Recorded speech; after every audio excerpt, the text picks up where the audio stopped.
You are not family.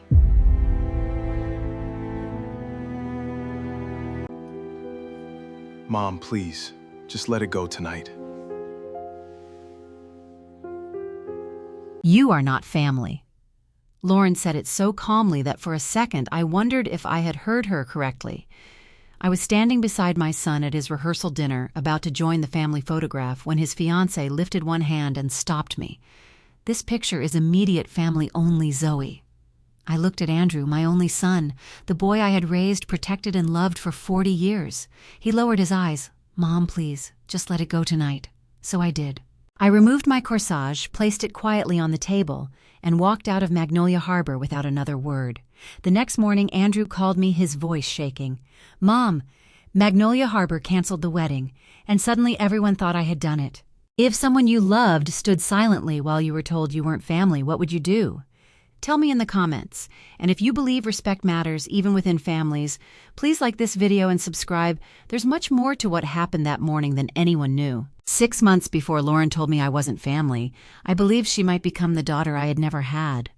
Looking back, that may have been the reason her words hurt as much as they did. My name is Zoe King. I was 68 years old, and I had lived in the same Charleston house for more than 3 decades. It was a white 2-story home shaded by live oaks with a brick walkway my husband Robert had insisted on laying himself one summer despite having absolutely no talent for masonry. The walkway was still slightly crooked.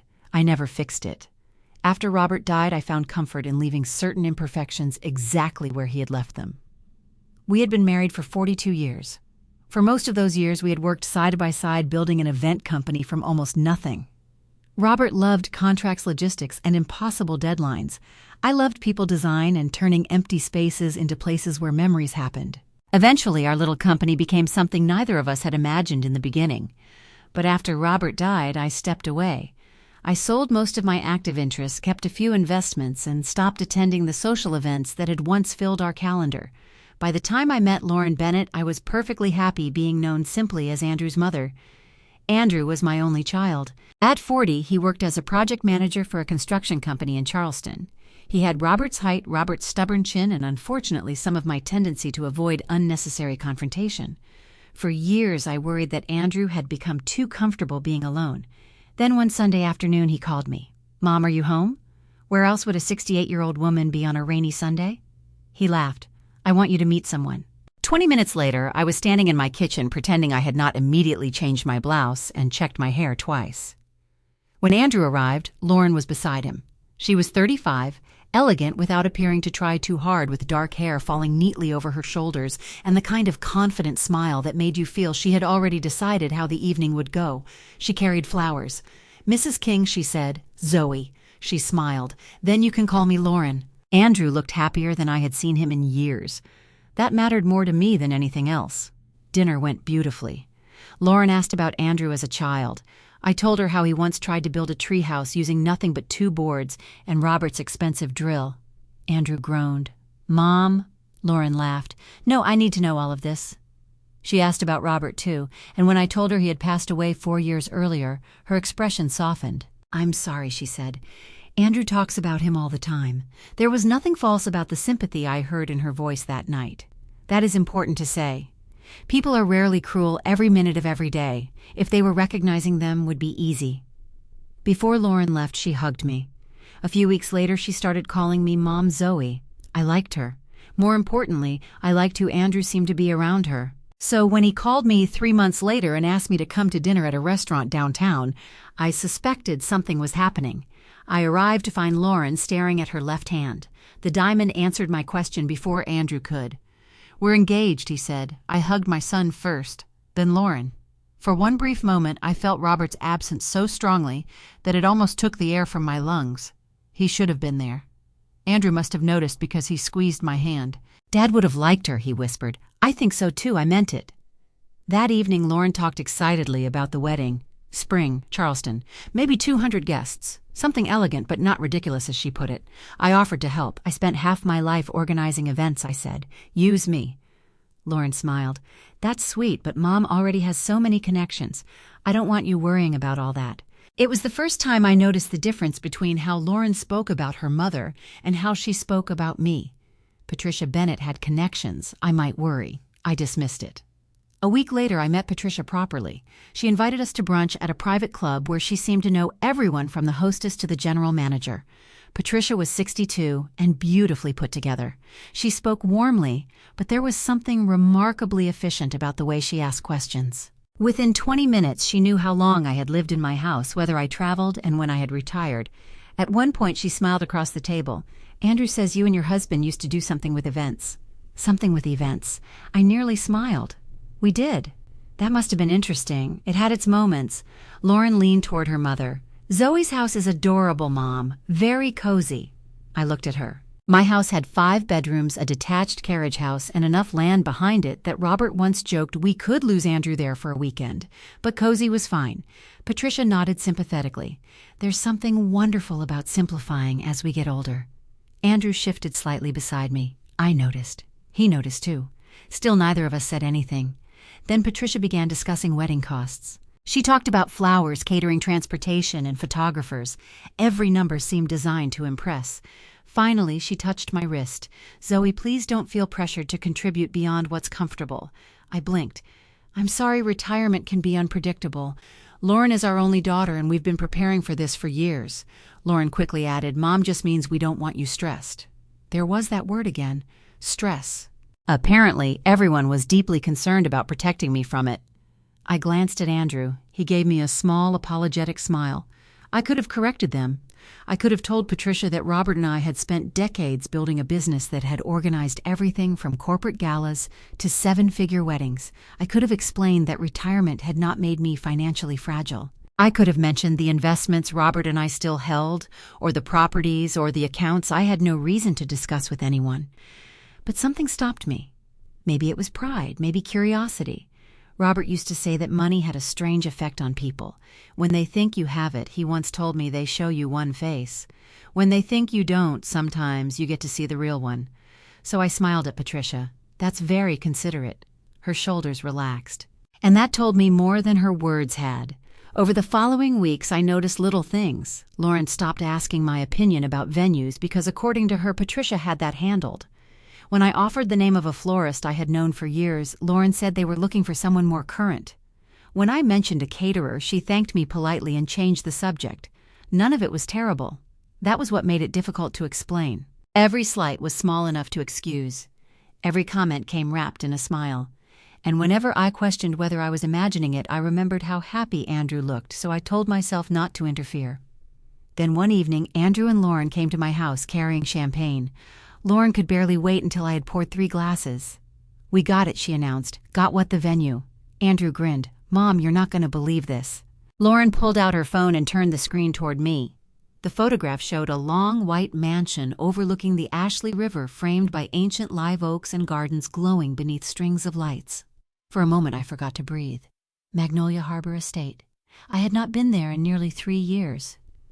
But I knew every staircase, every garden path, every column on that veranda, and I knew something neither Lauren nor Patricia Bennett could possibly have imagined. Lauren lifted her champagne glass proudly. Mom worked her connections. Places like Magnolia Harbor don't just open their calendar for anybody. I stared at the photograph a second longer. Then I looked at my son's future wife. "No," I said quietly, "they certainly don't." For several seconds I kept staring at Lauren's phone. Magnolia Harbor Estate looked almost exactly as I remembered it. The photograph had been taken at sunset. The old white mansion stood beyond a sweeping lawn, its tall columns glowing beneath warm lights. Live oaks stretched across the property like enormous arms, Spanish moss hanging from their branches. Beyond them, the river caught the last streaks of orange sky. Lauren mistook my silence for amazement. "I know," she said, smiling. "It's gorgeous." "It is." Patricia says there's usually a waiting list of more than a year. There usually is. Lauren glanced at me. "You've heard of it?" I almost laughed. Instead, I handed her phone back. "Yes, I've heard of it." Andrew was already opening the champagne. "The ceremony will be outside if the weather cooperates," he said. "Reception in the main hall. And cocktail hour on the river terrace," Lauren added. "Mom says it's one of the most exclusive wedding venues in the Low Country." I looked at her. She's right about that. What I didn't say was that there had been a time when Magnolia Harbor almost ceased to exist. 27 years earlier, Andrew had been 13. Robert and I were working 14-hour days then. King and Carter Events had grown from a 2-person operation run from our dining room into one of Charleston's busiest private event companies. Magnolia Harbor was one of our favorite properties. Back then it belonged to the Harrison family, whose ancestors had owned the land for generations. The estate was beautiful, but beauty is expensive to preserve. The roof needed restoration. The drainage system was failing. Insurance costs were climbing. Then a hurricane caused serious damage to the riverside of the property. The Harrison family began drowning in debt. One afternoon, Robert came into my office holding a newspaper. "They're selling Magnolia Harbor." I thought he meant another family. He didn't. A development company wanted the land. Their plan included luxury condominiums, private docks, and a boutique hotel. Most of the historic structures would have disappeared. Robert hated the idea. I reminded him that we organized weddings, not preservation campaigns.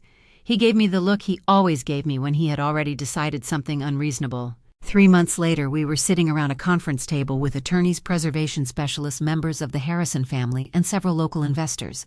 What followed was complicated. Robert and I invested money, but money alone wasn't enough. We helped create a business model that allowed Magnolia Harbor to survive through carefully controlled private events. The property could generate income without becoming just another commercial development. More importantly, a preservation trust was created. The trust placed restrictions on how the estate could be used. Robert insisted on them. If we save it today and somebody turns it into an advertising circus 20 years from now, he told me then, we didn't save anything. At the time, I teased him for being dramatic. Years later, I would understand exactly why those words mattered. Under the agreement, normal private events could be approved by Magnolia Harbor's management. Weddings, anniversary parties, charitable dinners, but certain uses required additional review, particularly commercial productions, large advertising partnerships, or arrangements that could alter the character of the property. Robert and I became founding trustees. Over the years, other trustees retired, died, or transferred responsibilities. After Robert passed away, I considered stepping down completely. I never did. I remained one of the trust's key legal representatives and the last surviving member of the original founding group. It wasn't something I talked about. There was no reason to, until Lauren showed me that photograph. "When is the wedding?" I asked. "May 17th, she said. I nodded slowly. Spring at Magnolia Harbor was beautiful. Robert had always loved May there. Andrew poured champagne into my glass. "So what do you think?" I looked at him. He seemed genuinely excited. That softened something inside me. "I think it'll be beautiful," Lauren beamed. "I knew you'd love it." Then she began explaining how Patricia had secured the reservation. Apparently a friend of Patricia's knew someone who knew a member of Magnolia Harbor's hospitality committee. There had been a cancellation. Patricia had moved quickly. Lauren clearly enjoyed telling the story. "Mom is amazing at things like this," she said. "She knows how to make things happen." I took a sip of champagne. "I'm sure she does." Andrew studied me. "You're being quiet. I'm listening." "No, you've got that look." "What look?" "The one where you know something." Lauren laughed. "What does that mean?" Andrew pointed at me. "Growing up, whenever Mom knew something I didn't, she'd get exactly that expression." I smiled. "That sounds like your imagination." Andrew wasn't convinced. "Have you been to Magnolia Harbor before?" "Yes. For an event, many." Lauren looked surprised. "You worked there for years." Her expression changed briefly. Not disrespect, exactly. More like she was rearranging what she thought she knew about me. "I thought your company was smaller." I held her gaze. "It was once." Andrew smiled. "Dad loved that place, didn't he?" He remembered more than I realized. He did. A memory surfaced of Robert standing beneath one of Magnolia Harbor's oaks, his tie loosened after a wedding, telling me that someday we should renew our vows there. We never did. For a moment the room became painfully quiet. Andrew touched my hand. "You okay?" "I'm fine." Lauren softened. "I wish Robert could be there." "So do I." And again I meant it when I appreciated her saying it. That was why I decided not to tell them the rest. This was their wedding. I didn't want Magnolia Harbor to become another story about what Robert and I had accomplished. I didn't need recognition. But Andrew was still watching me. "So how well do you know the place?" I smiled at him. "I know it better than you think."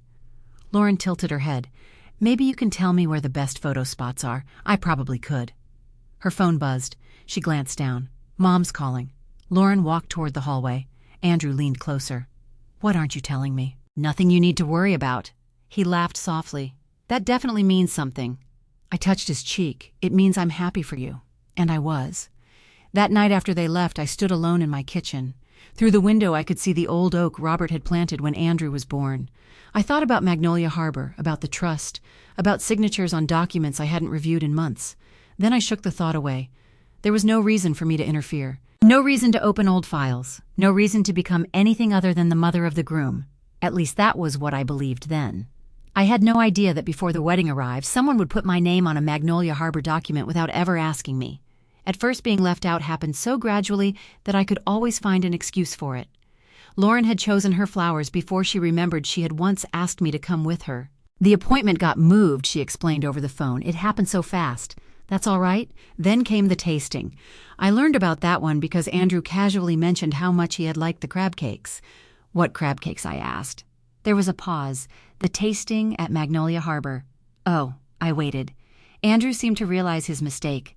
I thought Lauren invited you. She didn't. I'm sure she meant to. That sentence became strangely familiar over the next few months. I'm sure she meant to. I'm sure it wasn't intentional. I'm sure you misunderstood. Each incident was small enough that complaining about it would make me seem unreasonable. Lauren had a gift for that. When I asked about the menu, she smiled apologetically. Mom, Zoe, I'm trying not to overwhelm you. There was that word again, overwhelm. At 68, I apparently needed protection from centerpieces and hors d'oeuvres. I spent 30 years coordinating events, I reminded her gently. I know.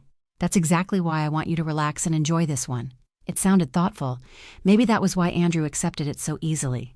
But thoughtful people generally ask what you want before deciding what is best for you. Then Patricia became more involved. She had opinions about everything. The invitations needed heavier paper. The flowers needed to be imported. The band wasn't sophisticated enough. The guest list expanded from roughly 150 people to more than 200. Every time Andrew mentioned the growing cost, Lauren said her mother was handling it. One Sunday, Andrew brought a seating chart to my house. He spread it across my dining table while we drank coffee. I need your help remembering which cousins hate each other. That could take all afternoon. He laughed. I traced the tables with my finger. Then I found my name, Table 12. I checked again. The main family table was Table 1, Andrew, Lauren, Patricia Bennett, Lauren's father Charles, Lauren's sister and brother-in-law, 2 members of the wedding party. My name was nowhere near it. Table 12 was positioned toward the side of the ballroom. I recognized 3 names there. One was Andrew's second cousin from Savannah. Another was a retired neighbor of Patricia's. The third was someone I had never met. Andrew. He looked up. Yeah. Why am I sitting at Table 12? His smile disappeared. He leaned over the chart. What I pointed. He stared at it. That has to be a mistake, does it? I'll talk to Lauren. I folded the chart carefully. Please do. That evening, Lauren called me. Her voice was cheerful. Mom, Zoe Andrews said you had a question about the seating. I noticed I'm at Table 12. Yes. So it isn't a mistake. A brief silence. No. We had to rearrange a few things. Why? The main table is limited. I understand tables have limits. She laughed softly as though I had made a joke. It's just that Mom has some people attending who are really important to our future. I waited. Lauren continued. Business relationships. People Andrew could benefit from knowing too. And that means his mother sits across the room. You won't be across the room, Lauren. Another pause. When she spoke again, the warmth had thinned. We're trying to think about optics. Optics, the people at the main table represent our future. There it was. Not cruel enough to create a scene, not kind enough to misunderstand. I looked across my living room at a photograph of Andrew when he was 8 years old, missing both front teeth and holding a baseball trophy. The people representing your future, I repeated. That came out wrong, did it? I just mean this wedding is also an opportunity for Andrew. Some of Mom's contacts are influential. I could have told her that several people attending Magnolia Harbor probably knew my name long before they knew hers. I could have told her that I had seated governors, CEOs, philanthropists, and celebrities at tables without ever believing proximity to them determined someone's worth. Instead, I asked one question. Where is your mother sitting? Lauren sighed. Zoe, please don't turn this into something personal. It became personal when you decided which mother belonged at the family table. She went quiet. Then she said, maybe we should talk later when emotions aren't so high. My emotions weren't high. That was the strange part. I felt cold. Good night, Lauren. I ended the call. 10 minutes later, Andrew called. Mom, you spoke to her. She's stressed. I closed my eyes. Of course she is. The seating chart isn't final. That isn't the point. I know. Do you? He exhaled. Can we please not make this bigger than it needs to be? I stood and walked toward the kitchen window. Outside, Robert's oak moved gently in the evening wind. "When you were 10, I said your father missed an important client dinner because you had a fever. Mom, the client was worth hundreds of thousands of dollars to our company. I don't understand what that has to do with this. Your father did." Andrew went silent. I continued. "He told me there would always be another client. There would never be another you. That's not fair. Neither is asking your mother to sit quietly while your fiancé explains that influential strangers represent your future more than your own family. She didn't mean it like that. Then how did she mean it?" Silence. I waited.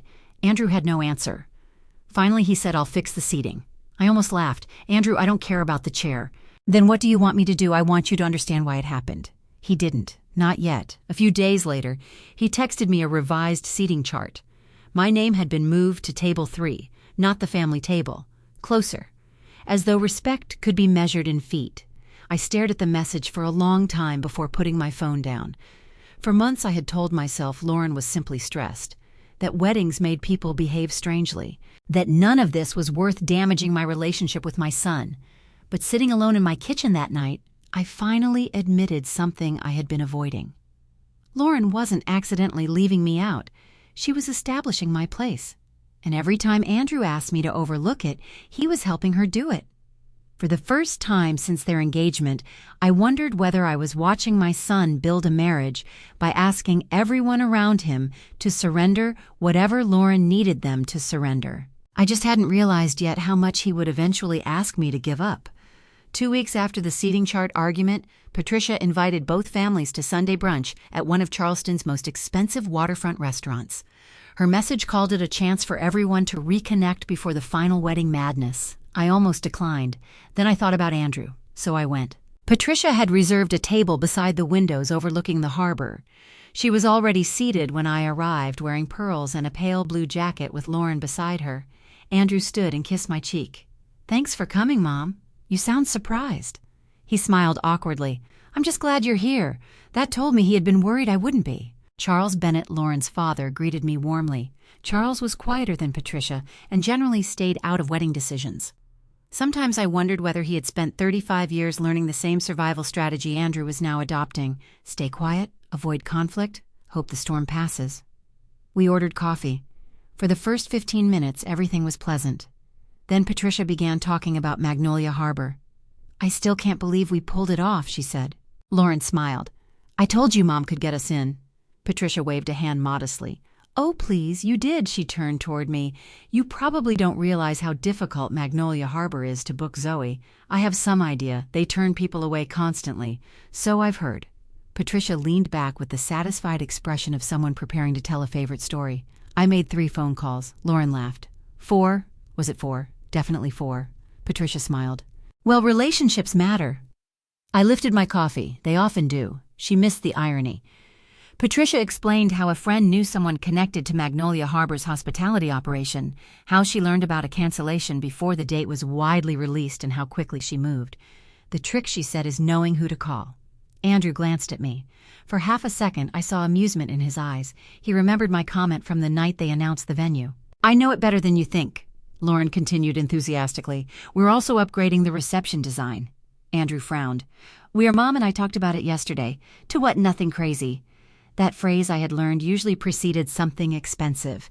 Lauren began describing additional floral installations and a custom lighting package. Andrew's jaw tightened. "We already have flowers. These are different. How they're architectural." I looked down at my menu to hide a smile. Only in the wedding industry could flowers become architecture. Patricia touched Andrew's arm.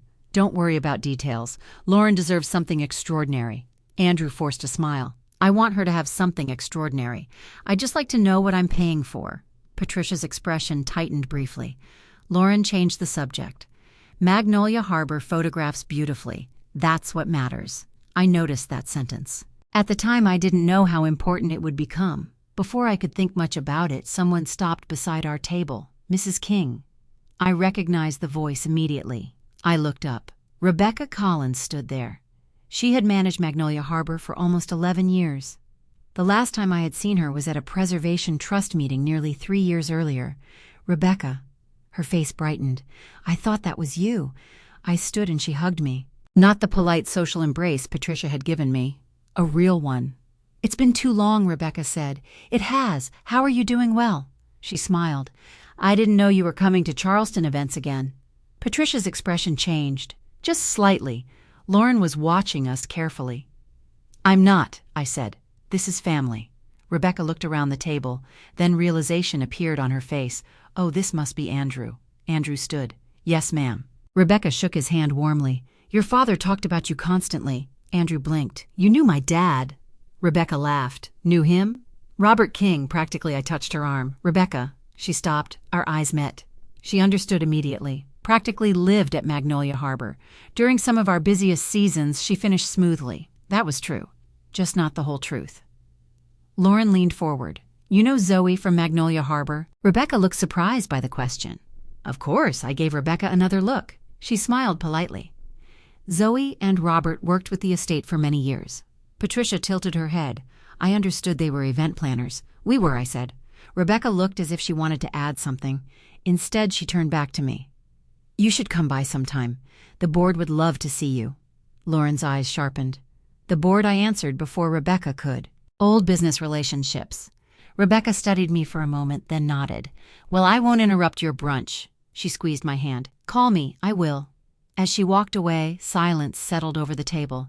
Lauren broke it first. "That was interesting. What was the manager of Magnolia Harbor knows you?" "Apparently." Patricia smiled, but it was different now. More curious. "How well did you know that property?" "Pretty well." Lauren looked toward Rebecca, who was speaking to someone across the restaurant. "You never mentioned that. You never asked." Andrew hid a smile behind his coffee cup. Lauren noticed. "What nothing?"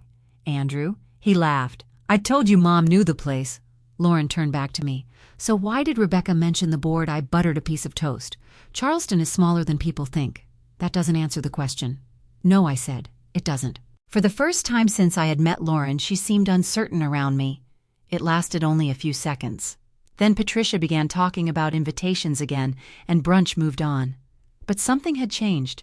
I could feel Lauren watching me occasionally, studying my clothes, my jewelry, even the way the restaurant staff spoke to me. It was almost as though she had discovered a puzzle where she had previously seen an answer. After brunch, Andrew walked me outside.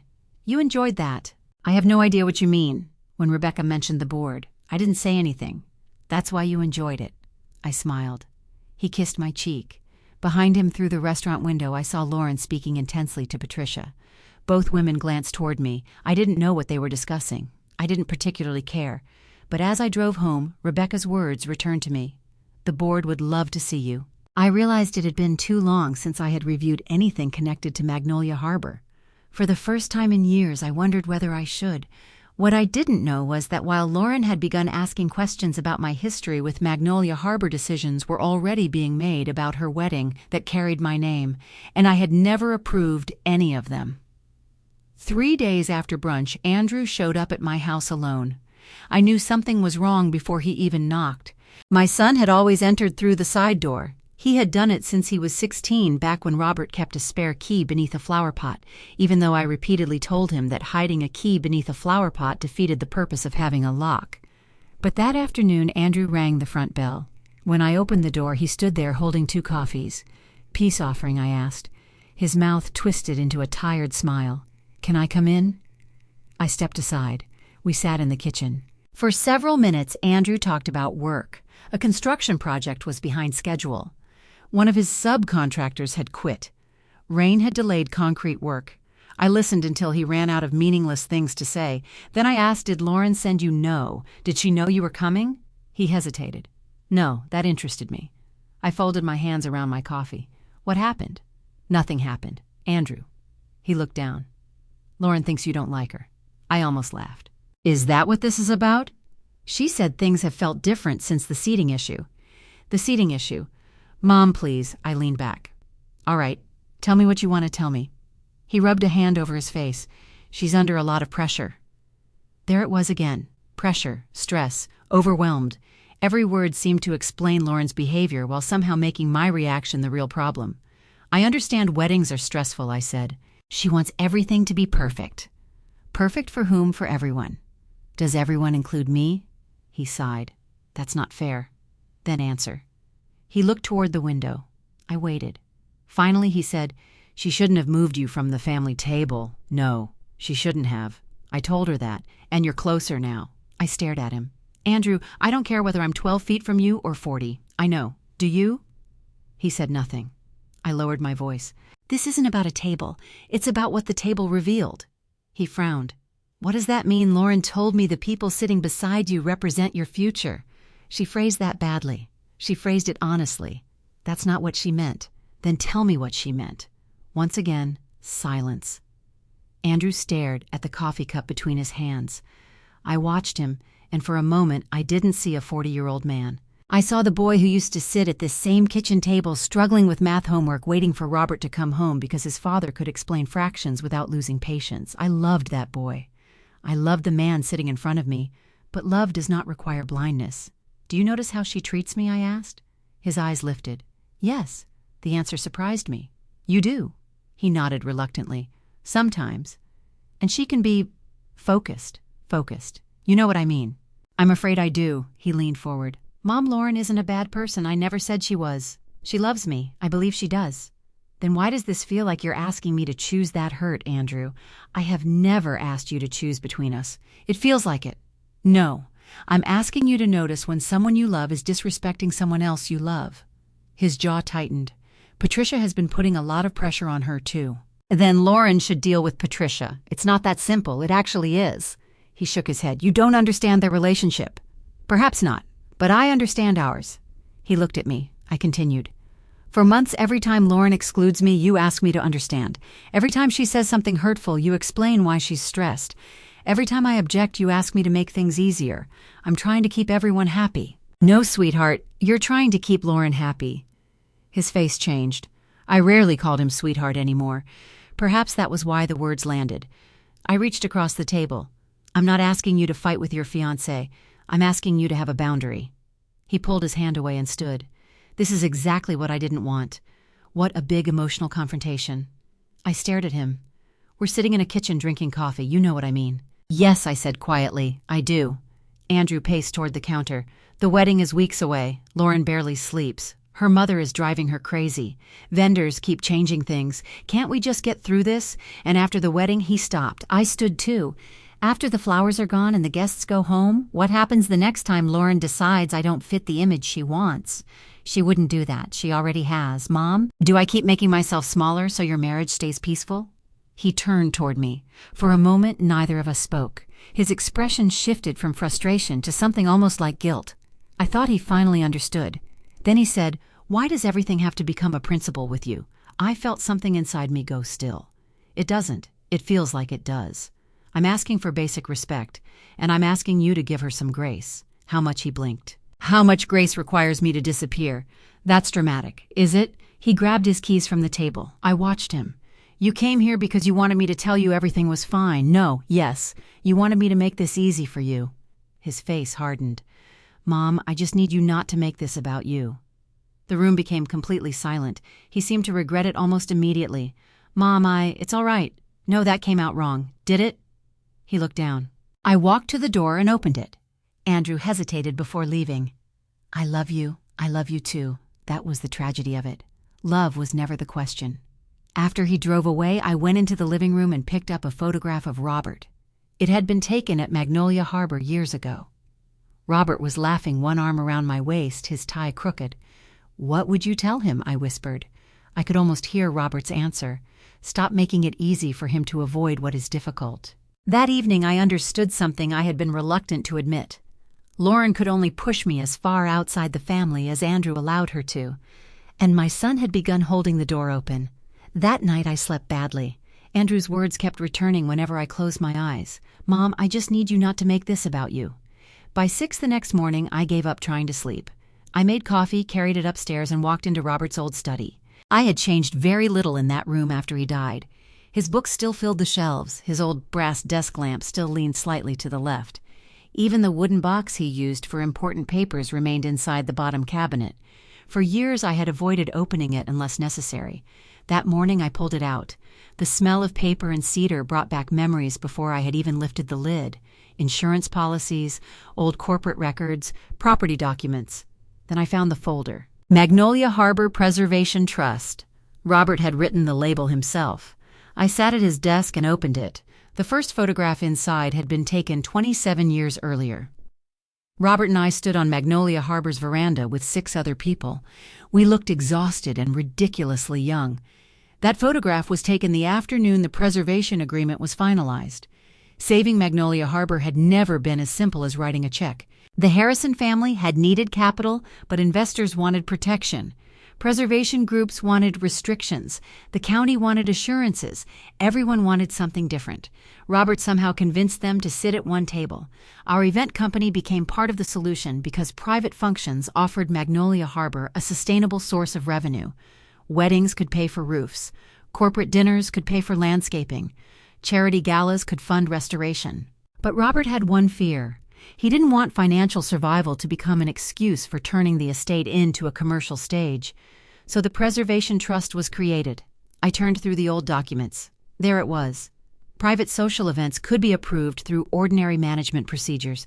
Weddings, anniversaries, family celebrations. Certain commercial uses were different. Advertising productions, sponsored promotional events, large-scale filming arrangements, and partnerships involving the commercial exploitation of the property's image required additional approval. The language was dry. Robert's intention had been simple. Magnolia Harbor could earn money. It could not sell its identity. I smiled, remembering how stubborn he had been about that distinction. At one meeting, an attorney had told him the restrictions were excessive. Robert replied, "Then in 30 years somebody will be grateful I was excessive." I had kicked him beneath the table. Now, almost 30 years later, I wondered whether he had been right. I continued reading. The trust had changed over time. Some original trustees had died, others retired. A preservation organization now handled most routine oversight. I had remained, not because I wanted power. Mostly because after Robert died, signing my resignation felt too much like closing another door on our life together. I was the last active founding trustee. For ordinary weddings, that meant almost nothing. But certain restricted uses still required acknowledgement from the trust, and in specific circumstances, authorization from a founding representative. My signature still mattered. I closed the folder. For the first time, I fully appreciated the irony. Lauren believed I was a financially fragile retiree who needed protection from wedding planning. Meanwhile, she was getting married at a property where my name still appeared on foundational legal documents. I could have laughed. I didn't, because another thought bothered me. When Lauren and Andrew announced Magnolia Harbor, I had assumed everything was routine. I had not reviewed the event. There was no reason I should have. A normal private wedding would never reach me. Still, Rebecca's reaction at brunch returned to my mind. "The board would love to see you." Maybe it meant nothing. Maybe I simply missed Robert. But after my conversation with Andrew, I needed certainty about one thing. Whatever was happening between Lauren and me, I did not want it affecting my son's wedding. I found Rebecca's number and called. She answered on the 3rd ring. "Zoe, good morning. This is a surprise. Hopefully not an unpleasant one." "Never." I smiled. "I wanted to ask you something." "Of course. Andrew's wedding." There was a pause. "Yes. Everything is in order for Saturday, correct?" The silence on the other end lasted too long. I sat straighter. "Rebecca, I'm here." That wasn't a difficult question, no. "Then why aren't you answering it?" She exhaled. "There are some details being reviewed. What details? I don't think we should discuss this over the phone." My stomach tightened. "Is there a problem with the booking?" "The booking itself is valid." "Insurance?" Another pause. "Zoe, can you come by?" I glanced at the folder in front of me. "When today?" Now I was concerned. "If this is about me, Rebecca, I want to be very clear. Whatever personal tension exists between me and Lauren has nothing to do with Magnolia Harbor. I understand. I am not asking the trust to interfere with their wedding. I know. If there is some technical issue that can reasonably be corrected, correct it." Rebecca was silent again. Then she said something that made me stop breathing for a moment. "That may not be your decision anymore." I stood. "What does that mean? I need to show you something." "Show me what documents?" The word landed differently than it should have. I looked down at Robert's old folder. "What kind of documents, Zoe?" Her voice had changed. Rebecca was no longer speaking to an old friend. She was speaking to a trustee. "Please come to Magnolia Harbor. I'll be there in an hour." After we hung up, I remained beside Robert's desk. My coffee had gone cold. I looked again at the photograph of the 8 people who had created the trust. 7 were gone or no longer involved. Only I remained. For one uncomfortable moment, I wondered whether Lauren had somehow learned about my position. Then I dismissed it. She couldn't have. I had never told her. Andrew barely understood it himself. I placed the trust folder into my bag. Before leaving, I touched Robert's photograph. "I'm probably worrying over nothing," I whispered. But Robert had taught me something after decades of contracts and negotiations. When someone who understands paperwork tells you not to discuss something over the phone, you listen. 45 minutes later, I drove beneath Magnolia Harbor's iron gates. Rebecca was waiting on the front steps. She wasn't smiling, and tucked beneath her arm was a thick folder. The moment I saw my name printed across the tab, I knew whatever was inside had nothing to do with seating charts, flowers, or hurt feelings. Rebecca walked toward me. "Zoe," she said quietly, "before I show you this, I need to ask you one question. What did you authorize any commercial use of Magnolia Harbor for Andrew's wedding?" I stared at her. "No." Rebecca's face went pale. Then she opened the folder. Rebecca did not show me the document on the front steps. Instead, she led me through Magnolia Harbor's main hall and into the administrative wing behind the ballroom. I had walked that corridor hundreds of times. That morning it felt unfamiliar. Rebecca closed her office door. "Sit down. I'd rather stand." She studied me for a moment, then placed the folder on her desk. 3 weeks ago, Lauren Bennett and Patricia Bennett submitted additional vendor paperwork connected to the wedding. What kind of vendor? A lifestyle media company called Haven and Rowe. The name meant nothing to me. Rebecca opened the folder. At first it was presented as ordinary wedding photography and videography. That wouldn't require trust approval. Exactly. She slid several pages toward me. Then our events coordinator discovered the company intended to use footage from the wedding in a promotional campaign. I looked up. What promotional campaign? Wedding content. Social media, digital advertising, sponsored features. Magnolia Harbor would be visible and identifiable. My stomach tightened. "That's commercial use." Rebecca nodded. "And not minor commercial use." I looked down at the contract. The agreement offered Lauren and Andrew discounted services, upgraded floral installations, additional lighting, videography, and other benefits. In return, Haven and Rowe received broad rights to film portions of the wedding and use selected images for promotional purposes. Suddenly, Lauren's comment at brunch returned to me. "Magnolia Harbor photographs beautifully. That's what matters. How much does Andrew know about this? I don't know. Lauren.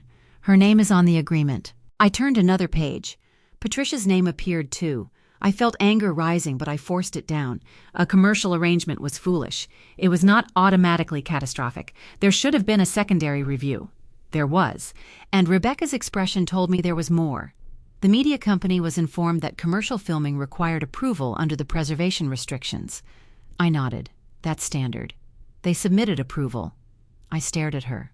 From whom? Rebecca did not answer. She turned the folder toward me. There, halfway down the page, beneath several paragraphs of legal language, was a name, Zoe King. For a moment, I simply looked at it. Then I saw the signature. My signature. Or something close enough that a stranger might believe it was mine. I pulled the document closer. No. Rebecca remained silent.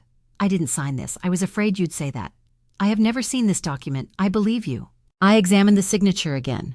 Whoever had created it had done a reasonable job. The Z leaned the right way. The K had the long downward stroke I had used for decades. But it wasn't mine. Robert used to joke that my signature became more illegible whenever I was irritated. This one was too careful, too deliberate. Where did this come from? It was included in the supplemental approval packet. Who submitted it? The packet came through the event coordination chain from the media company. Who gave it to them? We're still determining that. I stood and walked toward the window. Outside workers were setting up chairs on the lawn for another event. Everything looked peaceful, normal. My son was supposed to be married on that lawn in a matter of days. Does Lauren know my role in the trust I assumed she did? She doesn't. Rebecca frowned. Then how did she know your approval was required? That's an excellent question. I turned back. What happens now? Rebecca folded her hands. Our legal counsel is reviewing the documents. And the wedding. The private wedding booking is valid. The problem is that the event has become entangled with a commercial agreement that was approved using authorization you say is false. Remove the media company. If it were that simple, I would have done it already. Why isn't it? Because their agreement is tied into vendors' insurance coverage and parts of the event setup. We also need to determine whether any other declarations in the supplemental paperwork are inaccurate. I closed my eyes briefly. Of course, one false document rarely stayed alone. Rebecca continued. Until legal finishes the review, I can't promise the event can proceed. How long, I don't know. The wedding is Saturday. I know. I looked at the forged signature again. A darker thought entered my mind. Rebecca, I need you to hear me carefully. She nodded. I have personal problems with Lauren right now. All right. She has treated me badly. Rebecca said nothing, but none of that is relevant here. I will not use this trust to punish my son's fiancée. I never thought you would. If there is a lawful way for the wedding to proceed as a private event, I want that option considered. It will be. And if there isn't, Rebecca looked at the document, then the contract has to be enforced. Those words sat between us. I thought about Robert. For years he had insisted that preservation rules meant nothing if they disappeared whenever someone important wanted an exception. I had agreed with him. Now the person asking for the exception might be my own son. Do what the documents require, I said. Rebecca nodded. Nothing more, of course, and nothing less. Her eyes met mine. Understood. I asked for copies of everything. Rebecca placed them in a plain folder. Before I left, she stopped me. Zoe. I turned. I'm sorry. For what? That this landed on you. I looked down at my name on the folder. It didn't land on me by accident. Someone had put it there. That distinction mattered. On the drive home, I called no one. Not Andrew, not Lauren, not Patricia. I needed to understand what had happened before making accusations. At home, I spread the documents across my dining table. I compared the false signature with an old trust document. Similar. Very similar. Then something caught my attention. The forged version resembled not my current signature, but the way I had signed my name years earlier. My hand had changed slightly after arthritis stiffened 2 fingers. Anyone who had seen me sign something recently would have noticed. Whoever supplied this signature had probably copied it from an older document. I sat back. Andrew had copies of old family paperwork, property records, insurance forms, documents from Robert's estate. Lauren had access to Andrew's home. Patricia had been helping with wedding paperwork. I refused to jump to conclusions, but one truth was unavoidable. Someone connected to this wedding had needed my name badly enough to use it without my permission. And I couldn't stop hearing Lauren's voice from weeks earlier. The people at the main table represent our future. Apparently, I wasn't important enough to sit beside them, but my signature was important enough to borrow. I waited until the next evening to call Andrew. That decision was deliberate. If I had called him immediately after leaving Magnolia Harbor, anger would have spoken before reason had a chance. I did not want to accuse my son of something he might know nothing about. So I spent the night reading every page Rebecca had given me. By morning, one fact was undeniable. The commercial agreement had not happened casually. Someone had negotiated discounts, accepted promotional conditions, coordinated vendors, and submitted supplemental documents. That required intention. At 6 that evening, I called Andrew. Can you come over? He hesitated. Is something wrong? I need to ask you a few questions. About what, the wedding? He sighed. Mom, not the seating chart. That stopped him. I'll be there in 20 minutes. He arrived wearing his work clothes, looking exhausted. This time he used the side door. For some reason, that gave me hope. I had cleared the documents from the kitchen table before he arrived. I wanted his answers before he saw the evidence. Coffee, I asked. No. What's going on? I sat opposite him. Do you know a company called Haven and Rowe? His brow furrowed. Should I? They're involved in your wedding? He thought for several seconds. Is that the media company Lauren mentioned? What did she tell you? That they were helping with some vendor discounts. What kind? I don't know. Photography maybe. Lighting. Anything else? He shrugged. Patricia arranged most of it. Did Lauren tell you the company would use footage from your wedding for advertising? His expression changed. What I watched carefully. There was no hesitation, no defensive calculation, just surprise. She didn't tell you. Advertising were online campaigns, promotional content, possibly social media.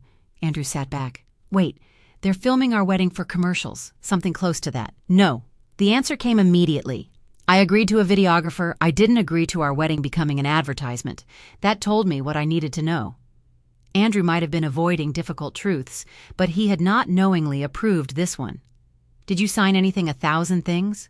Related to Haven and Rowe, I don't remember. Think. He rubbed his forehead. Lauren gave me a vendor packet a few weeks ago. There were payment forms, final counts, insurance stuff. I signed where she marked. That concerned me. Without reading it, he looked embarrassed. I trusted her. I said nothing. He noticed. Mom, what is this really about? Have you given Lauren or Patricia copies of old family documents? What kind? Anything with my signature? His face tightened. I don't know. Andrew. Maybe. Why, when Dad died, you gave me copies of some estate paperwork. Yes, Lauren was helping organize files when we moved into the condo. Patricia helped us with some financial documents for the wedding. My stomach sank slightly. Could either of them have accessed those files? Probably. He stared at me. Why are you asking? I almost showed him the forged authorization. Almost. But I still did not know who had created it. If I placed that page in front of him now, emotion would take over, and I needed him to do something far more important first. Talk to Lauren tonight about Haven and Roe, about all of it. He frowned. Why? Because you're days away from marrying someone, and you just discovered you don't know what agreements are attached to your own wedding. He stood. Is the venue in trouble? I didn't answer quickly enough. His face changed. Oh God. Andrew, what happened? Magnolia Harbor is reviewing some paperwork. What paperwork? I'm not going to discuss documents that are still being reviewed. He stared at me. You know something? Yes. Because of Rebecca, yes. Because of the trust that surprised me. You remember the trust? Dad mentioned it sometimes. I nodded. Then you understand why I cannot interfere casually. Andrew began pacing. Can this affect Saturday? It could. He stopped. What do I need to do? Talk to Lauren. Mom, if you know something that could cancel my wedding, tell me. I'm telling you exactly what you need to know. There are questions about the commercial arrangement. Ask your fiancée what she signed and what Patricia submitted. He grabbed his phone, then stopped. Can't this wait? I stared at him. What, not forever? Just until after Saturday. I genuinely thought I had misunderstood him. You just learned your wedding may involve commercial agreements you never approved. I know, and your response is to postpone asking questions. No. I'm saying we have 2 days. That is precisely why you should ask now. His frustration rose. Do you understand what happens if this blows up? 200 people are coming. Some are flying in. We've paid vendors. Lauren has planned this for months, and therefore, whatever this is, can it wait until after Saturday? There it was. The same instinct. Avoid the conflict. Preserve the appearance. Deal with reality later. Something inside me finally settled. Not hardened. Settled. For months I had been absorbing discomfort so Andrew wouldn't have to. Every insult I overlooked made his life easier. Every boundary I surrendered postponed an argument he didn't want. Now he was asking me to help postpone the truth itself. No, I said. He stared at me. No, Andrew. Some things cannot wait until they become convenient. Then what are you going to do? Nothing. He looked confused. What does that mean? I am not canceling your wedding. I am not interfering with your wedding. And I am not asking anyone to punish Lauren. Then help me. I have been helping you. How? By preventing consequences every time you refuse to face something. His face tightened. That's unfair, maybe. I stood. But I'm done doing it. He looked genuinely frightened now. If Magnolia Harbor finds a problem, they will follow their contract. And you won't stop them. I thought of Robert. I thought of the trust. I thought of a signature that looked like mine but wasn't. No. Andrew stared at me for several seconds. Then he left without finishing the conversation. I watched his car disappear down the street. My heart hurt. But for the first time in months, I did not chase after him to make things easier. I had finally understood something. I didn't need to destroy Andrew's wedding. I only needed to stop protecting it from the truth. By Friday evening, Magnolia Harbor looked like something from a magazine. White lights had been wrapped around the live oaks. Tall arrangements of ivory roses and greenery stood near the entrance to the ballroom. Staff moved between the terrace and dining room carrying trays of champagne, while a string quartet played near the open doors. The rehearsal itself had gone smoothly, almost too smoothly. I had expected Andrew to call after our conversation. He didn't. Lauren didn't either. That told me enough. Whatever conversation I had urged him to have either never happened or it ended with everyone agreeing to pretend there was no problem until after the wedding. I arrived at the rehearsal dinner alone. For Robert, I told myself. For Andrew. And perhaps for the part of me that still hoped my son would look across that beautiful room and remember who had stood beside him long before any of this existed. Lauren was near the terrace when I entered. She wore a fitted cream dress and was surrounded by bridesmaids. When she saw me, her smile tightened. Zoe, you made it. I said I would. Of course. She kissed my cheek quickly, then turned back to her friends. I noticed 2 people nearby wearing Haven and Roe credentials. One held a camera. So the commercial arrangement had not disappeared. Rebecca caught my eye from across the room. She gave me the smallest shake of her head. No resolution yet, I understood. Andrew appeared a moment later. Mom. He hugged me. For 1 second I let myself simply hold my son. You okay? He whispered. Are you? He pulled back. Can we not do this tonight? There it was again. Not tonight. There was always another tomorrow where Andrew planned to become brave. "All right," I said. Relief crossed his face. That hurt more than I expected. Dinner began. Patricia gave a toast about Lauren's childhood and how she had always known exactly what she deserved. People laughed. I didn't. Then Patricia praised the wedding. "Tomorrow," she said, raising her glass, "we will celebrate Andrew and Lauren in one of the most extraordinary venues in Charleston." More applause. I looked toward Rebecca. She wasn't applauding either. After dinner, the photographer gathered everyone for rehearsal photographs. Wedding party first. People moved toward the terrace. I stayed near my table. Then came bridesmaids, groomsmen, the Bennett family. Finally, the photographer called immediate family with the couple. Andrew looked toward me. "Mom, come on." I stood. That invitation mattered. I walked toward him. Patricia was already positioned beside Lauren. Charles stood behind her. I stepped toward Andrew's left side. Lauren immediately raised her hand. "Wait." The photographer lowered the camera. Lauren looked at me. "Zoe, we're doing immediate family first." I stared at her. "I am Andrew's mother, I know." Then I'm confused. Several conversations around us began fading. Lauren glanced toward the photographer, embarrassed. "We have a specific shot list. Where would you like me to stand? We'll get one with you afterward." I looked at Patricia. She remained exactly where she was. "So Patricia is immediate family." Lauren's jaw tightened. "Please don't do this. Do what make a scene." I almost smiled at the absurdity. I had raised my voice to no one. I'm simply asking where the groom's mother belongs in a family photograph. Andrew shifted beside me. "Lauren." For one hopeful second, I thought he was finally going to say it. "Put my mother in the picture." That was all he needed to say. Instead, Lauren snapped. "This is exactly what I've been talking about." Her voice was louder now. Everyone nearby heard it. I looked at her. "What have you been talking about? That everything has to become about you." The words were almost identical to Andrew's. That hurt. I saw him flinch. "Lauren," he said quietly. But she was angry now. Months of polite smiles had disappeared. "This picture is about the family Andrew and I are creating, and the family he came from." She exhaled sharply. Then she said it. "You are not family." Silence. Complete silence. Even the photographer lowered his camera. Lauren seemed to realize what she had said, but pride prevented her from taking it back.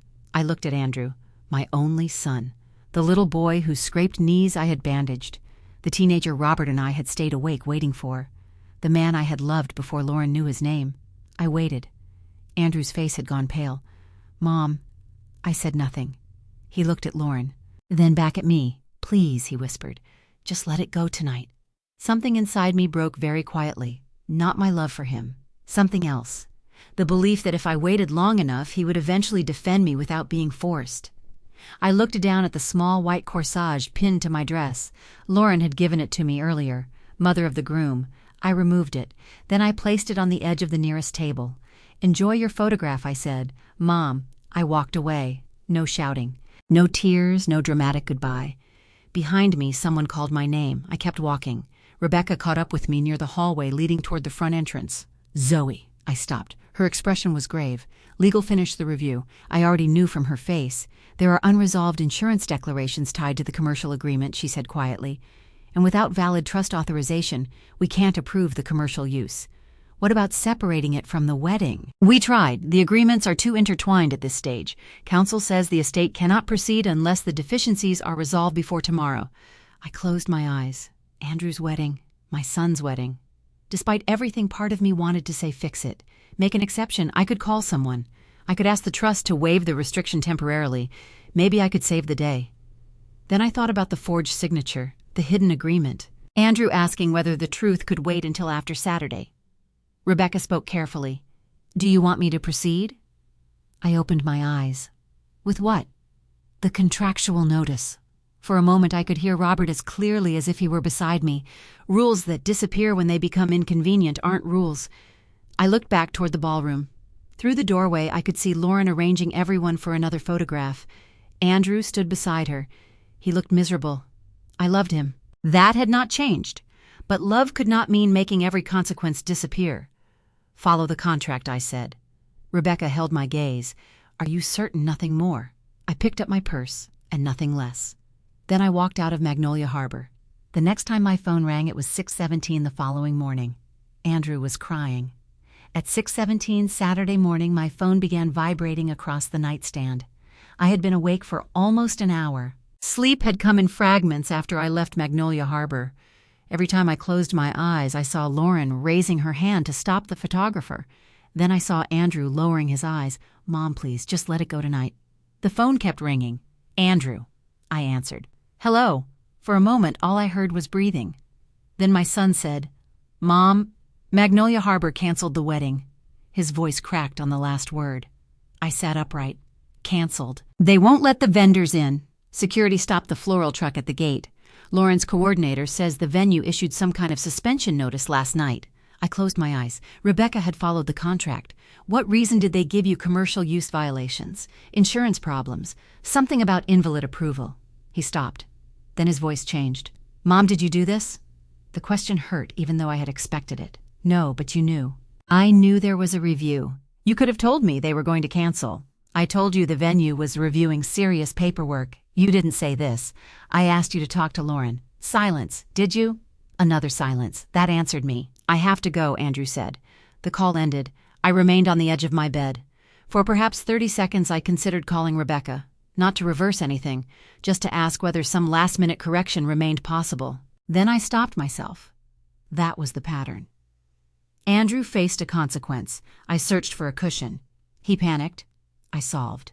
Not this time. At 7:30 I was making coffee when headlights swept across my front windows. 3 car doors slammed. I didn't need to look. The front bell rang repeatedly. When I opened the door, Lauren stood there in sweatpants and a white bridal robe beneath a coat. Her hair was partially styled. Patricia stood behind her. Andrew was several feet away, looking as if he had aged 5 years overnight. Lauren walked past me without waiting to be invited. "How could you?" "Good morning to you, too." "Don't." Patricia entered next. "Zoe, this has gone far enough." Andrew closed the door. I looked at all 3 of them. "You came to my house." Lauren turned toward me. "You humiliated me because of a photograph, so you destroyed my wedding. No. Stop pretending I'm not pretending. You left last night, talked to Rebecca, and suddenly this morning Magnolia Harbor won't let us onto the property. I spoke to Rebecca before the photograph." Lauren froze for half a second. Patricia stepped forward. "Whatever personal disagreement you have with Lauren does not justify destroying Andrew's wedding." I looked at her. "You believe I did this too. I believe you have influence there." Interesting. A few months earlier, Patricia had believed I was a fragile retiree who needed protection from wedding expenses. Now suddenly, I had enough influence to shut down Magnolia Harbor. Andrew finally spoke. "Mom, can you fix it?" Not what happened. Not why was the venue forced to suspend us. Can you fix it?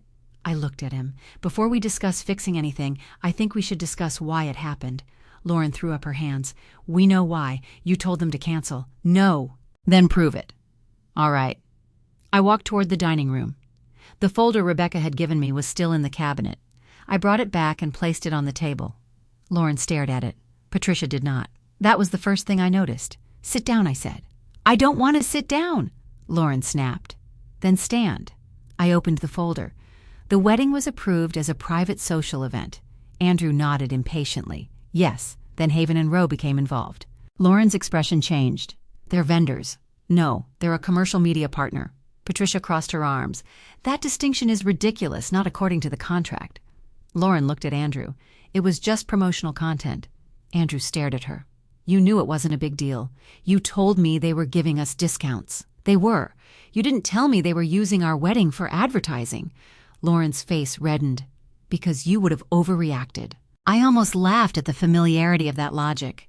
Hide the truth because the other person might object, then blame them for objecting later.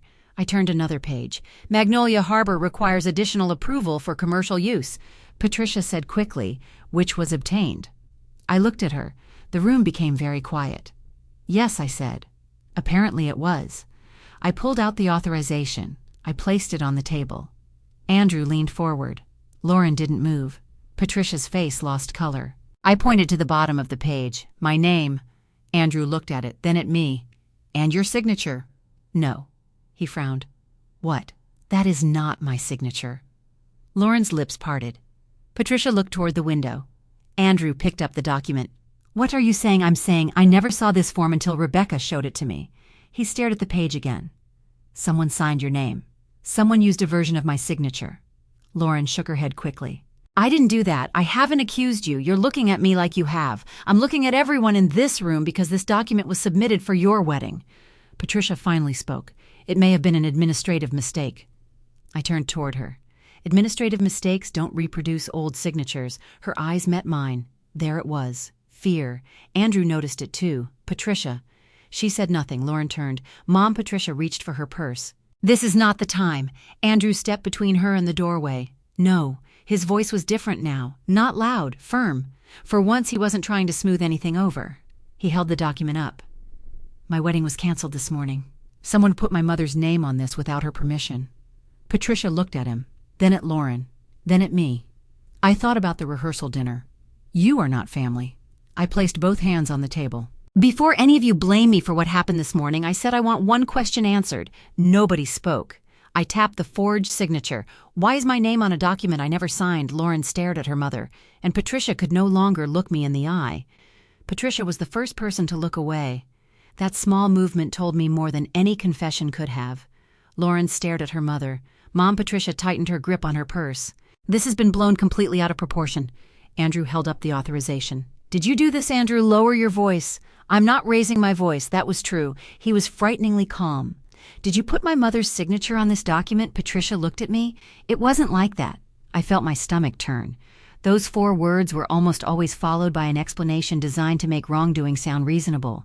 Then tell us what it was like, I said. Patricia exhaled. The media arrangement was already negotiated. Haven and Rowe had committed resources. The florist had upgraded the installations. The lighting company had adjusted its package. Everything was connected. That doesn't answer the question, Andrew said. Patricia's jaw tightened. We were missing one approval. My approval, I said. Yes, and you contacted me. She didn't answer. Lauren stepped closer to her. Mom, what did you do? Patricia looked genuinely irritated now, as though the problem was not what she had done, but that everyone insisted on discussing it. I handled a technicality. I almost laughed. You used my name. The authorization was procedural. It required my consent, and we had every reason to believe you would consent. Then why didn't you ask me silence? There was the truth. Patricia knew the answer might be no. Andrew looked at Lauren. Did you know about this no? The answer came quickly. Too quickly. I watched her.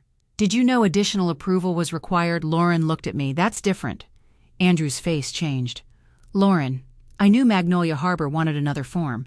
What form? I didn't know all the legal details. Did you know it involved Mom? Lauren crossed her arms. I knew someone from the Preservation Trust had to approve the commercial component. Did you know my mother was connected to that trust? A pause. Not at first. I remembered brunch. Rebecca greeting me. The board would love to see you. Of course. After that morning, Lauren had started asking questions. When did you find out? I asked. Lauren swallowed. After brunch. How Mom made some calls. Patricia looked away. I felt a strange sadness. Even after discovering who I was, neither woman had come to me. They had not apologized for treating me as insignificant.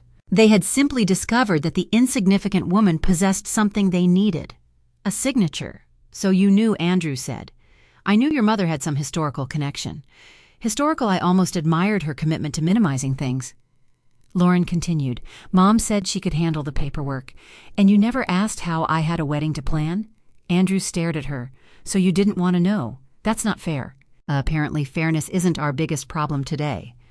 Patricia stepped in. Enough. Lauren did not forge anything. No, I said. She didn't. Lauren looked relieved. I wasn't finished, but she knew approval was needed. She knew her mother was handling it, and she chose not to ask questions because the answer might interfere with what she wanted. Lauren's eyes filled with tears. You're making me sound horrible. I'm describing what happened. Patricia shook her head. You don't understand the pressure we were under. There was that word again. Pressure. Always pressure. Never responsibility. Andrew dropped into a chair. How much money are we talking about? Lauren froze. What the sponsorship? How much it wasn't exactly sponsorship? How much? Patricia answered. Approximately $48,000 in combined services and discounts. Andrew stared at her. $48,000. Lauren sat down. The budget had gotten out of control. Our budget. We had unexpected expenses. You added unexpected expenses. I wanted the wedding to be beautiful. It was already beautiful. You don't understand. He laughed once without humor. No, apparently I don't understand anything about my own wedding. Lauren began crying. I felt no satisfaction. None. Watching your child discover that the person he planned to marry had hidden something significant was not victory. It was grief. Patricia finally admitted where the signature had come from. Months earlier, Andrew had emailed her several documents while they were organizing wedding-related financial paperwork. Among them was an old estate document connected to Robert's death. My signature appeared at the bottom. Patricia had extracted a copy and supplied it as an example of authorization. She insisted she had not personally created the final digital document. That distinction did not impress me. You provided my signature knowing I had not approved anything. Patricia looked down. Yes. The room fell silent. I turned toward Lauren. She wiped her cheeks. I never wanted this to happen. I believe you. She looked surprised. I continued. You wanted the flowers, the lighting, the photographs, the perfect venue. You wanted the result. You just didn't want to know too much about how your mother obtained it. Lauren's face crumpled. Then something I had been holding inside since the rehearsal dinner finally came out. You told me last night that I wasn't family. She closed her eyes. Zoe, no. Listen. My voice remained calm. You didn't want me in your family photograph. You didn't want me at your family table. You didn't want my opinion about your wedding. Nobody moved. But when my name could buy you $48,000 worth of the wedding you wanted, suddenly my name belonged exactly where you needed it. Lauren began to cry harder. You told me I wasn't family, I said, but you were willing to use my name when it bought you something. She had no answer. Neither did Patricia. Andrew placed the forged authorization on the table. Can Mom fix the venue? I looked at him. Possibly. Lauren looked up immediately. Hope flashed across her face. I hated what I had to say next, but I won't. Patricia stiffened. You would let your son lose his wedding over paperwork? No. I will let Magnolia Harbor enforce the rules Robert and I helped create. I pointed to the document. If I ask them to ignore this because Andrew is my son, then every principle we spent decades protecting becomes meaningless. Andrew stared at the table. For once, he did not ask me to make things easier. Lauren whispered, What are we supposed to do now? I looked at her. That isn't my decision. Andrew slowly lifted his head. And when I saw his expression, I realized something had changed. For the first time since the engagement, my son was no longer looking for a way to save the wedding. He was looking at the woman he was supposed to marry, and wondering whether the wedding should happen at all. For nearly a minute, no one spoke. Lauren sat at my dining table with tears streaking down her face. Patricia stood near the window, arms folded tightly across her chest. Andrew remained in the chair opposite me, staring at the forged authorization as though the page had rewritten the last 6 months of his life. Then Lauren reached for her phone. We can still fix this. Andrew looked at her. What? We need another venue. Patricia turned immediately. Yes, Lauren was already scrolling. There are hotels downtown. The ballroom at the Grand Charleston might have something. Or the country club. If we move the ceremony indoors, Lauren. She kept going. The florist can redirect the flowers. The caterer may charge us, but they can move. We'll have to contact transportation and Lauren. This time, Andrew's voice stopped her. She looked up. What? I don't want another venue. The room went still. Lauren blinked. You don't mean that. I do. Andrew, we have over 200 guests. I know. People flew here. I know. My dress is hanging upstairs at the hotel. I know. The flowers are already here. I know. Her voice rose. Then what are you saying? Andrew leaned back and rubbed both hands over his face. I'm saying I don't know if we should get married today. Lauren looked as if he had slapped her. Patricia stepped forward. Andrew, you are emotional. He gave a short, bitter laugh. Apparently that's what everyone says when someone finally asks a difficult question. I said nothing. This was his moment. For months I had wanted to speak for him. Now he needed to speak for himself. Lauren stood.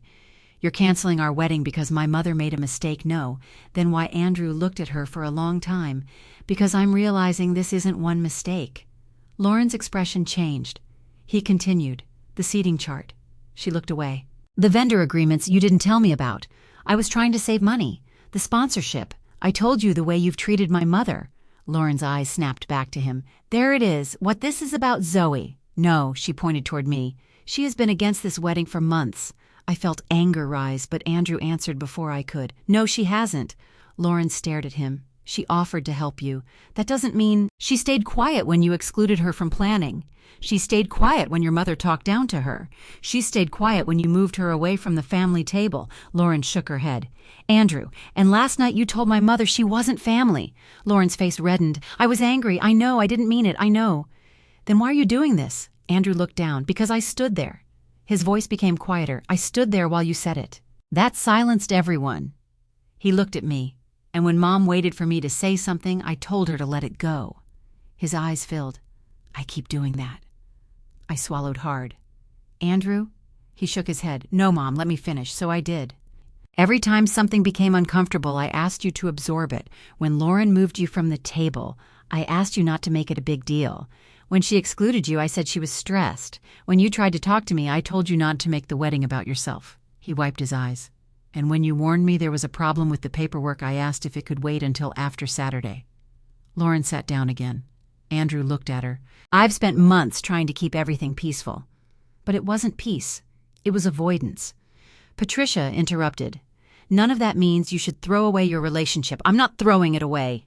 Andrew's voice was firm. "I'm refusing to enter a marriage today when I don't trust what's happening inside it," Lauren whispered. "So what happens to us, I don't know." That answer seemed to hurt her more than anger would have. "We were supposed to be married in 4 hours." "I know. What am I supposed to tell everyone the truth?" Patricia nearly laughed. "You cannot tell 200 people about private family matters." Andrew turned toward her. "No, we tell them the wedding has been postponed. Do you understand the humiliation?" He looked at Patricia for a long moment, then said, "I'm starting to think humiliation has controlled too many decisions around here." Patricia went silent. Andrew took out his phone. Lauren reached for his arm. "Please." He stopped. Her voice broke. "We can still have the wedding. We can deal with everything afterward." I felt the terrible familiarity of those words. Andrew did too. "Whatever this is, can't it wait until after Saturday?" He looked at her hand on his arm, then at her face. "I said almost the same thing to my mother 2 days ago." Lauren released him. Andrew stood. "I'm not worried about the flowers anymore. I'm worried about who we've become." Lauren covered her face. Patricia sat beside her daughter. Andrew walked toward me. For a moment, neither of us knew what to do. Then he said, "I'm sorry." I nodded. "No, Mom. Not just for last night." His voice shook. "I'm sorry I kept asking you to accept disrespect because confronting it was inconvenient for me." Tears finally reached my eyes. "I love you, I know, but loving you doesn't mean pretending you didn't hurt me." He nodded. "I know that too. I forgive you." His face crumpled with relief. I touched his cheek. "But forgiveness doesn't put everything back exactly where it was. I understand. Trust takes time. I'll earn it." That mattered more than an apology. Andrew turned away and called his wedding coordinator. His first words were simple. "This is Andrew King. The wedding is postponed." Lauren began crying again. I wanted to comfort her. Part of me still did. But some pain must be allowed to exist long enough to teach us something. That afternoon, 200 guests received messages telling them there would be no wedding. Not because I canceled it, not because Magnolia Harbor had been taken away. The venue problem merely exposed what had been hiding beneath the flowers' photographs and perfect plans. My son had finally understood that marriage required more than loving someone. It required the courage to face the truth beside them. And for the first time in months, Andrew chose courage over comfort. 3 months passed before Lauren came to my house alone. A great deal happened during those 3 months, but very little of it happened quickly. Andrew did not move back into my house, and I was grateful for that. He was 40 years old, not 20. Repairing our relationship did not mean becoming dependent on each other. Instead, he found a small furnished apartment near his office. He and Lauren agreed to live separately. They did not break their engagement immediately. They also did not choose another wedding date. For the first time since I had met her, there was nothing on Lauren's calendar that could be solved with flowers, seating charts, or a more expensive venue. There were only questions. Andrew began seeing a counselor by himself, and later he and Lauren started premarital counseling together. He told me very little about those sessions. I never asked. If their relationship had any chance of surviving, some things needed to belong only to them. Andrew visited me every Sunday. At first, our conversations were careful. He would ask whether I needed anything fixed. I would tell him I had survived perfectly well before he arrived. Then I would feed him anyway. Gradually, we became comfortable again. One Sunday, while replacing a loose cabinet hinge, he said, "I've been thinking about Dad." I looked up from the vegetables I was chopping. "What about him? How he handled disagreements?" I smiled, loudly. Andrew laughed. "Really, your father could argue with a parking meter. I remember him being calm. He became calmer after you were born." Andrew tightened a screw. I spent years thinking avoiding conflict made me different from him. And now he looked at me.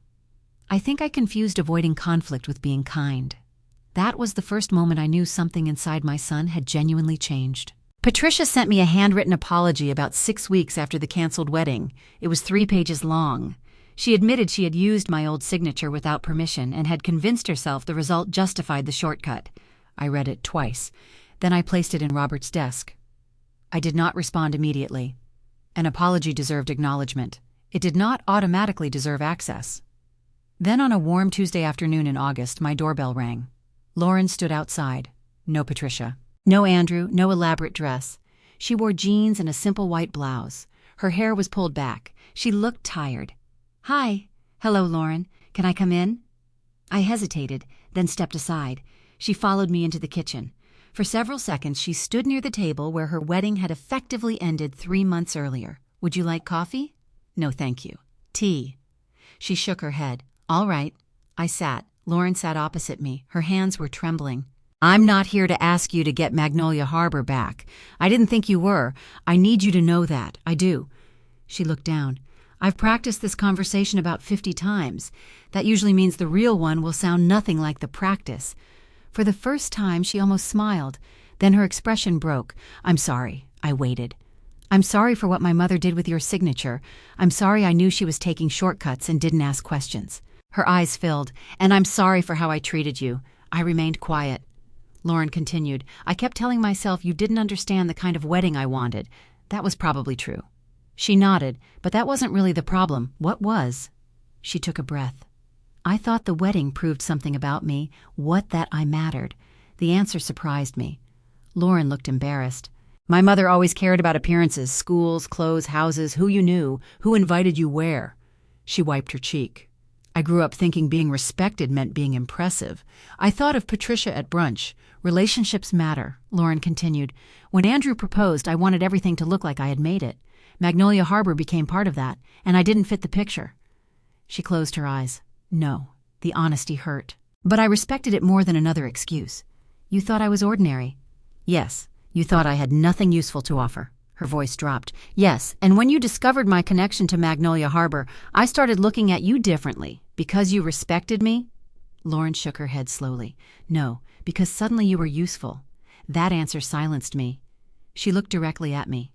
"That's the part I'm most ashamed of." For several seconds, I could hear only the old kitchen clock. Then Lauren said, "And the photograph." My chest tightened. I remember. I was angry because everything was falling apart. Mom was panicking about the sponsorship paperwork. I was afraid you knew something. And when you questioned me in front of everyone, you wanted me gone. "Yes." She started crying.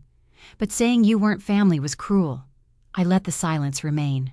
Finally, I said, "Do you know why that sentence hurt so much? Because Andrew is your son." That was part of it. I folded my hands. "It hurt because I looked at Andrew afterward." Lauren lowered her eyes. "He didn't defend you." "No, I'm sorry." "So is he." She nodded.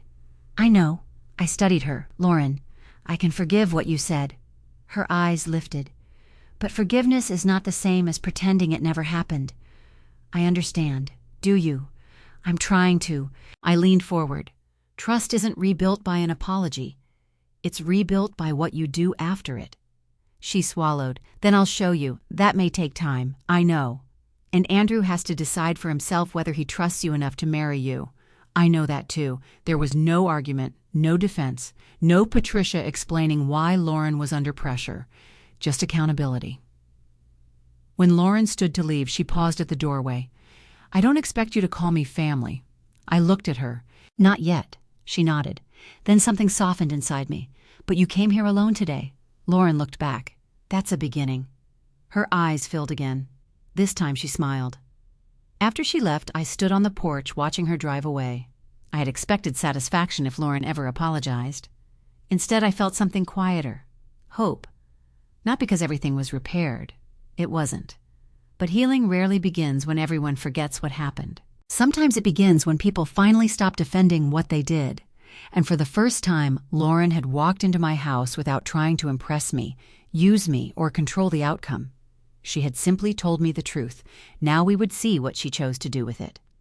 Almost a year after the morning Magnolia Harbor canceled their wedding, Andrew came to my house carrying a small white bakery box. Lauren was beside him. I looked at the box. If this is another engagement announcement, I'm going to need stronger coffee. Andrew laughed. Lauren did too. That sound alone told me how much had changed. We want to get married, Andrew said. I looked from him to Lauren. Are you asking permission? No, Lauren said, but we are asking you something. Andrew opened the bakery box. Inside was a tiny white cake. No elaborate decoration, no gold leaf, no architectural flowers, just white frosting and 3 strawberries. We want something small, he said. How small? 40 people. I nearly dropped my coffee. Lauren smiled. I know. No sponsors, absolutely not. No lifestyle company. She laughed. Never again. No imported flowers that require their own passport. Andrew pointed at me. I told you she remembered those. I smiled, but then became serious. And Magnolia Harbor. Lauren shook her head. We don't want it. That surprised me. It's available, I know. Rebecca told you she did. Lauren reached across the table. We don't want to go back and pretend nothing happened. Andrew nodded. We were thinking somewhere simpler. I waited. He glanced toward the kitchen window. Your backyard. For a moment I said nothing. Beyond the glass stood the enormous oak Robert had planted when Andrew was born. It had been barely taller than Robert then. Now its branches stretched across most of the yard. Here, if you're comfortable with it. Lauren added quickly, only if you want us to. That distinction mattered. A year earlier, plans had been presented to me after decisions were made. Now they were asking. I looked toward the oak again. Robert had once tied a tire swing to one of its lower branches. Andrew broke his wrist jumping from it at 11. Robert had felt so guilty he slept beside Andrew's bed the first night. Memories lived beneath that tree. Yes, I said. Andrew blinked. Yes, yes. He came around the table and hugged me. Lauren remained seated. She did not assume the hug belonged to her, so I reached for her. Come here. She froze. Then she stood and joined us. The wedding happened 6 weeks later. There were 42 guests because apparently no wedding list in history has remained exactly the size promised. White chairs were arranged beneath Robert's oak. A local florist decorated the aisle with garden roses and greenery. Andrew wore a navy suit. Lauren chose a simple ivory dress. Patricia came early. She approached me while everyone was setting up. Thank you for allowing this. You don't need to thank me. Yes, she said quietly. I do. Our relationship was polite now. Not close. Perhaps it never would be. And that was all right. Forgiveness does not require every relationship to become intimate. Sometimes peace is enough. 20 minutes before the ceremony, I was upstairs fastening my earrings when someone knocked. Come in. Lauren entered. She was already dressed. For a second, I simply stared at her. She looked beautiful. Not because the dress was expensive. I had no idea what it cost. She looked peaceful. That was new. You look lovely, I said. Thank you. She was holding something behind her back. What is it? Lauren stepped closer. Then she revealed a small corsage. White roses. My breath caught. For an instant, I was back at Magnolia Harbor, removing another corsage from my dress and placing it on a table after being told I didn't belong. Lauren saw the memory cross my face. I almost didn't do this. Why? Because I was afraid it would remind you. It does. Her expression fell. I touched her hand. But not every reminder has to hurt forever. Lauren carefully pinned the corsage to my dress. When she finished, her fingers lingered. I'm glad you're here. So am I. The ceremony lasted 17 minutes. I cried through approximately 14 of them. Andrew cried too, although he later denied it. Afterward, the photographer gathered everyone beneath the oak. First the couple, then the wedding party, then parents. I started to move aside automatically when Lauren said, wait. My body went still. For half a second, the old scene returned. Lauren must have realized it too. She walked toward me. Zoe, yes. Would you stand with us in the family picture? I looked at her, then at Andrew. My son's eyes were already red. I smiled. I thought you'd never ask. Andrew laughed through his tears. I stood beside him. Lauren stood on his other side. Patricia and Charles joined us. Nobody discussed optics. Nobody asked who represented the future. We simply stood together. Family. Not because a seating chart declared it. Because we had learned how difficult that word really was. Several weeks later, I attended a preservation trust meeting at Magnolia Harbor. Afterward, Rebecca and I walked across the terrace. She stopped near the lawn where Andrew's first wedding should have taken place. Do you ever regret it not stepping in? I knew what she meant. I looked toward the river. I could have asked you to delay enforcement. Yes, I could probably have saved the wedding. Probably. I thought about Andrew beneath Robert's oak. About Lauren pinning the corsage to my dress? About the family photograph now sitting on my mantel? No, I said. Rebecca smiled. No. Sometimes saving people from consequences only teaches them that consequences belong to someone else. We stood quietly. For months after that terrible morning, people assumed I had taken Magnolia Harbor away because Lauren told me I wasn't family. They were wrong. I never needed revenge. I only stopped protecting everyone from the truth. And in the end, losing that perfect venue gave my son something far more valuable: the courage to build an imperfect marriage honestly. I had spent months wondering whether Lauren considered me family. Eventually, I understood something more important. My worth had never depended on her answer, neither does yours. If there is one thing this experience taught me, it is that love and self-respect should never require us to destroy each other. For too long, I believed keeping peace meant remaining quiet. I told myself Lauren was stressed. I told myself Andrew was caught in the middle. I excused one small insult after another because I loved my son and didn't want to become the difficult mother-in-law everyone complained about. But silence has consequences too. Sometimes when we continually protect the people we love from uncomfortable truths, we are not helping them. We are teaching them that someone else will always absorb the pain for them. Andrew had to learn that avoiding conflict was not kindness. Lauren had to learn that status money photographs and impressive venues could never turn strangers into family. And I had to learn that forgiveness did not mean surrendering my dignity. I forgave Andrew. Eventually, I forgave Lauren. But forgiveness was only the open door. They had to walk through it with changed behavior. That is what rebuilt trust. Maybe you have spent years trying to earn a place at someone else's table.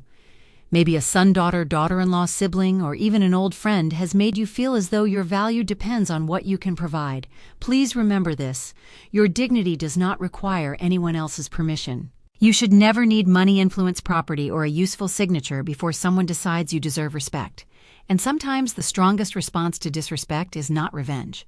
It is simply stepping aside and allowing people to meet the consequences of their own choices. So tell me honestly, if you had been in my place, would you have stepped in and saved the wedding after Lauren said you weren't family? Would you have forgiven Andrew for staying silent? And do you believe Lauren deserved her second chance? Share your thoughts in the comments. If this story reminded you of something you have lived through, please like the video and subscribe. There are more stories about family dignity, betrayal, forgiveness, and finding the courage to finally stand up for yourself.